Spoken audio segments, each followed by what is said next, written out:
लिंग थापि विधिवत कर पूजा, शिव समान प्रिय मोहिन दूजा। तुला राशि के जो जातक हैं 2024 में आपका भाग्य आपका कितना साथ देने जा रहा है, साथ ही साथ जो आपके भाग्य के कारक ग्रह हैं वो कहाँ पे स्थित हैं और आपके भाग्य के घर में कुंडली में कौन सा ग्रह स्थिति है, और साथ ही साथ जो आपके भाग्य के कारक ग्रह हैं उनकी जो दृष्टि है 5वीं 7वीं और 9वीं वो कहाँ कहाँ पे पड़ रही है और उस जगह पे कौन कौन से ग्रह बैठे हुए हैं, वो आपको क्या लाभ पहुँचा रहे हैं, आपका भाग्य कितना प्रतिशत आपके साथ में रहने वाला है 2024 में, ये सारी चर्चाएं मैं इस वीडियो में करने जा रहा हूं। जय श्री महाकाल। मैं राहुल तिवारी आप सभी का आपका अपने इस चैनल में हृदय से स्वागत करता हूं। दोस्त 2024 में जो तुला राशि के जातक हैं उनकी कुंडली में जो गुरु महाराज हैं वो आपके 7वें भाव में बैठे हैं, जो आपका घर है, जो आपके स्वामी हैं शुक्र, और वहाँ के कारक जो हैं वो शुक्र और गुरु दोनों हैं। तुला राशि के जो स्वामी हैं वो शुक्र हैं और जो आपका घर है 7वां वहाँ पे गुरु महाराज जी विद्यमान है जो वहाँ के कारक भी हैं। तो आपका भाग्य पहले भाव में ही बैठ के आपके भाग्य में यदि लड़की हैं, यदि आपके शादी में किसी तरीके से तकलीफ हो रहा है तो आपकी शादी निश्चित हो जाएगी। आपके भाग्य में यदि जितने भी सारी रुकावटें शादी को लेकर आ रही थी उसमें आपको निजात मिलने जा रहा है लड़कियों के लिए। और जो इनकी 5वीं दृष्टि पड़ रही है जहाँ पे चंद्रमा विराजमान है कुंडली के एकादश भाव में, वहाँ के जो कारक हैं वो गुरु हैं। तो यहाँ पे आपका जो मन है वो मजबूत कर रहे हैं चंद्रमा, आपका भाग्य आपके साथ में पूरी तरह से जुड़े हुए हैं क्योंकि कारक जो हैं वो गुरु हैं और जो चंद्रमा है वो आपके मित्र हैं। तो आपकी मन की स्थिति जो आपका लाभ का भाव है वो बढ़ने वाला है। लाभ के भाव में चंद्रमा बैठा है और चंद्रमा जो आपके अभी तक लाभ में कम ज़्यादा हो रहा था, जो आप नौकरी कर रहे थे बार बार अप डाउन हो रहा था, यहाँ पे आपका सिर्फ और सिर्फ प्रमोशन दिखा रहा है।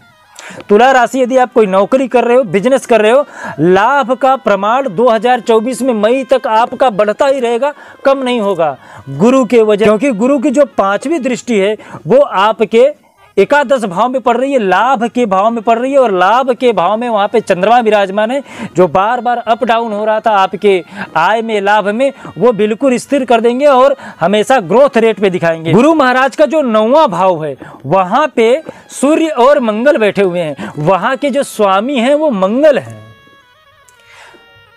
कारक ग्रह मंगल हैं, विराजमान सूर्य और मंगल है, मित्र गुरु के सूर्य और मंगल दोनों हैं। यहाँ पे आपका भाग्य इतना प्रबल होगा कि आपका कर्म क्षेत्र इतना मजबूत हो जाएगा कि माता का सुख मिलेगा, सर्वश्रेष्ठ सुख मिलेगा, माता का सुख।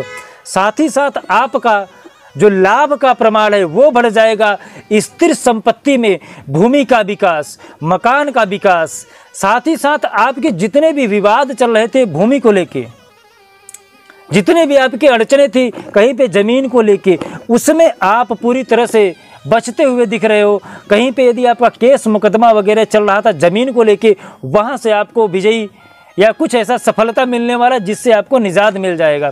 तो 2024 में आपका जो भाग्य है, गुरु महाराज प्रथम हाउस में बैठ के लड़कियों के लिए खासकर जिसकी शादी नहीं हो रही थी उसका भाग्य चमका रहे हैं और 5वें भाव पे जो आपका लाभ का प्रमाण है उसमें वृद्धि कर रहे हैं, अनंत वृद्धि कर रहे हैं मई तक।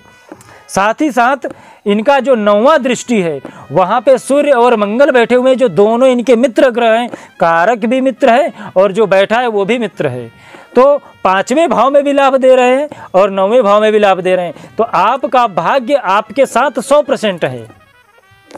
बस आप मेहनत करिए, अच्छे दिशा में मेहनत करिए, आपको निश्चित है कि सफलता मिलेगी। जो प्रथम भाव में बैठे हैं वहाँ पे जो शादी विवाह को लेके, वहाँ से थोड़े से ये लड़कों को लेके जो पुरुष है वहाँ पे थोड़ा सा अड़चन डाल सकते हैं। लड़कियों के लिए सही है पर लड़कों के लिए अशुभ हैं। तो गुरु को मजबूत करने के लिए उपाय क्या करें, जिससे जिनकी शादी नहीं हो रही है, शादी में बहुत सारे भाग्य में अड़चनें लिखी हैं, उसको स्ट्रॉन्ग करने के लिए क्या करें। उसको स्ट्रॉन्ग करने के लिए हर गुरुवार के दिन आप पीला चंदन और पीला वस्त्र धारण करना शुरू करिए। साथ ही साथ आप पीला चावल का भगवान को भोग लगाइए। केसर के पानी से या हल्दी के पानी से आप हर गुरुवार को नहाना शुरू करिए ओम ब्रींग बृहस्पतये नमः इस मंत्र का जाप करना शुरू करिए। श्री विष्णु सहस्त्रनाम स्तोत्रम का पाठ करिए, श्री हरि का पाठ करिए, श्री सुक्तम का पाठ करिए। साथ ही साथ जो पीला वस्तु है, हल्दी हुआ, केसर हुआ, चंदन हुआ, या तांबा हुआ, पित्तल हुआ, स्वर्ण हुआ, पीला वस्तु कोई कपड़ा हुआ, जो आपकी शक्ति हो, यथाशक्ति तथा भक्ति, उसका दान धर्म करिए। साथ ही साथ जो आपसे बड़े हैं, आप उनका सम्मान करिए। इससे भी आपके जो गुरु हैं कुंडली में, वो मजबूत हो जाते। यदि आपको और भी कुछ सलाह लेनी है या कुछ जानकारी लेनी है तो आप हमें कमेंट में अपना जन्म तारीख और अपना समय लिखना ना भूलिएगा। साथ ही साथ यदि आपकी कुंडली नहीं है तो आप अपना नाम और अपना स्थान लिखिएगा। जैसे ही हमें समय मिलेगा मैं आपसे संपर्क करूंगा और आपकी जितनी भी सारी परेशानियां हैं कोशिश करूंगा कि जो उचित उपाय है वो आपको बता सकूं। और साथ ही साथ आपसे एक रिक्वेस्ट करूंगा, आप अपने व्यक्तित्व को इतना बड़ा बनाइए कि जिससे जो बड़े हैं वो आपसे सम्मान पा सकें और जो छोटे हैं उनको आपका प्रेम मिल सके और कोई भी स्त्री आपसे सहजता से बात कर सके। जय श्री महाकाल। आपका दिन शुभ हो, मंगल हो, स्वस्थ रहें, मस्त रहें।